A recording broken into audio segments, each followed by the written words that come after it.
We find ourselves in the New Mexico desert, where three scientists, Jane Foster, Eric Selvig, and Darcy Lewis, are on a mission in a four-wheel-drive van to study a strange phenomenon. As they approach, a massive lightning storm engulfs the area, prompting them to drive closer. In the midst of all chaos, their van collides with a mysterious man within the maelstrom. Concerned, they halt and rush to check on him, only to discover he's naked. Let's rewind as the film takes us back to the year 900 AD. A voiceover narrates a fierce battle between the Jordans, the frost giants of Jotunheim, and the Asgardians.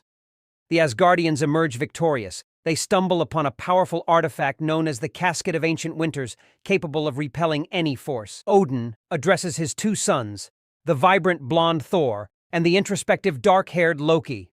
Odin asserts that both are deserving, yet only one can ascend the throne. In subsequent years, Asgard hosts an elaborate ceremony where Thor is officially acknowledged as the crown prince. Loki, observing with envy, notices Odin poised to declare Thor as the future crown prince of Asgard. Before Odin can make the proclamation, alarms disrupt the ceremony. Intruders breach the secure chambers housing the Jordan's power casket. A colossal destroyer robot eliminates the intruders, safeguarding the power casket. Odin appears calm, but Thor, fueled by anger, desires retaliation. Odin, however, advises against it, noting that the intruders came to steal and paid the price. Thor returns to his room, frustrated that the ceremony was disrupted, and he missed the chance to become the crowned prince. In his quarters, Thor confides in his close friends, Fandral, Hogun, Volstagg, and Sif, about the intrusion. He reflects on their history of standing together in times of conflict and proposes teaching the intruders, the Jordans, a lesson for disrupting his ceremony. Heimdall lets them through, and the group arrives on the frost giant planet, Jotunheim, a freezing, decaying wasteland. King Laufey appears, mocking the Asgardian heroes. Loki tries to explain they ended up there accidentally and plan to leave. Thor, however, refuses to back down, declaring he won't leave without a fight. Thor stands firm. The frost giants multiply, and a battle ensues. Loki survives using magic and reacts oddly when touched by a frost giant. Laufey unleashes a massive beast, forcing the Asgardians to flee. Thor defeats the creature, but they find themselves surrounded again, facing dire circumstances. Odin intervenes, apologizing to Laufey and attempting to restore peace. However, Laufey rejects diplomacy, declaring war on Asgard. He tries to harm Odin, who retaliates, sending Laufey flying and escorting the young group back home. Once back home, Thor's anger persists. He directs his frustration towards his father, accusing Odin of cowardice for not joining the fight. Furious that Thor has plunged Asgard into war, Odin rebukes him, deeming him unfit to be king. In a fit of rage, Odin strips Thor of all his powers, banishing him to Earth, and sends his hammer, Mjolnir, after him, declaring that only the worthy can wield its power. The scene then shifts back to Earth, where Thor stands before a group of scientists led by Jane Foster on the road.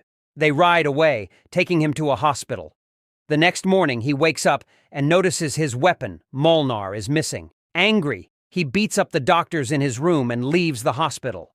A crowd gathers at the site, with people celebrating and attempting to lift the hammer from the crater. Stan Lee even joins in. SHIELD agents take control of the area after dark. Jane and Thor arrive, finding the crater surrounded by guards and tents. Thor attacks, and Jane seeks safety. After defeating several agents, Thor reaches his hammer, overjoyed to see his old weapon. However, when he attempts to lift it, he discovers he is no longer worthy. Frustrated and powerless, he howls in despair, slumping to the ground as SHIELD agents close in and apprehend him. Thor is taken to jail, where Coulson tries to extract information about his identity. Meanwhile, Thor's 4 friends suspect Loki's involvement in his banishment. Loki, discovering he is not a pure Asgardian, is bewildered and angered. Odin confesses that Loki was adopted from Jotunheim as an infant and raised as his own. As Odin falls into a coma, Loki assumes the role of acting king. Loki appears before Thor, revealing that their father is dead. He claims that when Thor was sent to Midgard, Odin couldn't bear the shock and passed away. Thor is devastated. He learns he can't return to Asgard, deepening his distress. Eric arrives informing S.H.I.E.L.D. agents that Thor is Jane's ex-husband, influenced by steroids. Thor and Eric head to a bar for a drink. Thor consumes a lot with no apparent effect, while Eric passes out. Thor carries him on his shoulders to Jane's house. Thor suggests Jane should take care of her father, but she clarifies that he's her professor, not her father. They spend quality time together, sitting by a bonfire in the dead of night, sharing their pasts. She inquires about his origin, and Thor explains he was on the verge of becoming the crown prince of one of the 9 states, but was thwarted by the frost giant. Loki makes his way to Jotunheim. There, he quickly finds the king he wants to team up with. He strikes a deal with Laufey.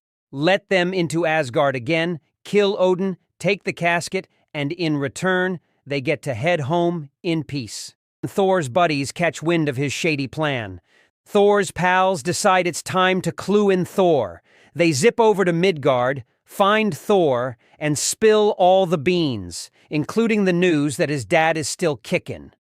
Loki then orders the destroyer to Earth with a mission to off Thor, unleashing a heat ray, wreaking havoc. Thor and the 3 science folks try to evacuate everyone, but Thor faces off with the destroyer, pleading with Loki to spare the humans. Loki, watching from Asgard, witnesses the destroyer giving Thor a brutal backhand slap, sending him tumbling. Seemingly lifeless, Jane rushes to Thor's body in tears. However, Thor's brave act of shielding his pals proves he's still worthy of wielding Mjolnir. Rocking his red cape and armor, he effortlessly takes down the destroyer and promises Jane he'll be back before jetting off to Asgard. Meanwhile, frost giants invade through the portal. About to off Odin, Loki, in a surprising move, kills Laufey, making himself out to be a hero. Loki gears up the Bifrost portal to obliterate the ice planet Jotunheim. Thor tries to stop him, leading to a fierce battle. Thor uses Mjolnir to immobilize Loki and smashes the bridge to halt the destruction.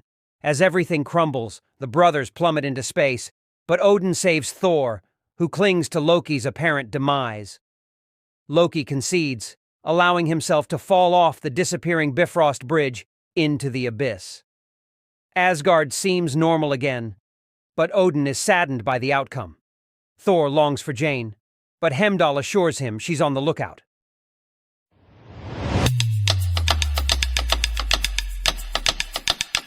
Preview.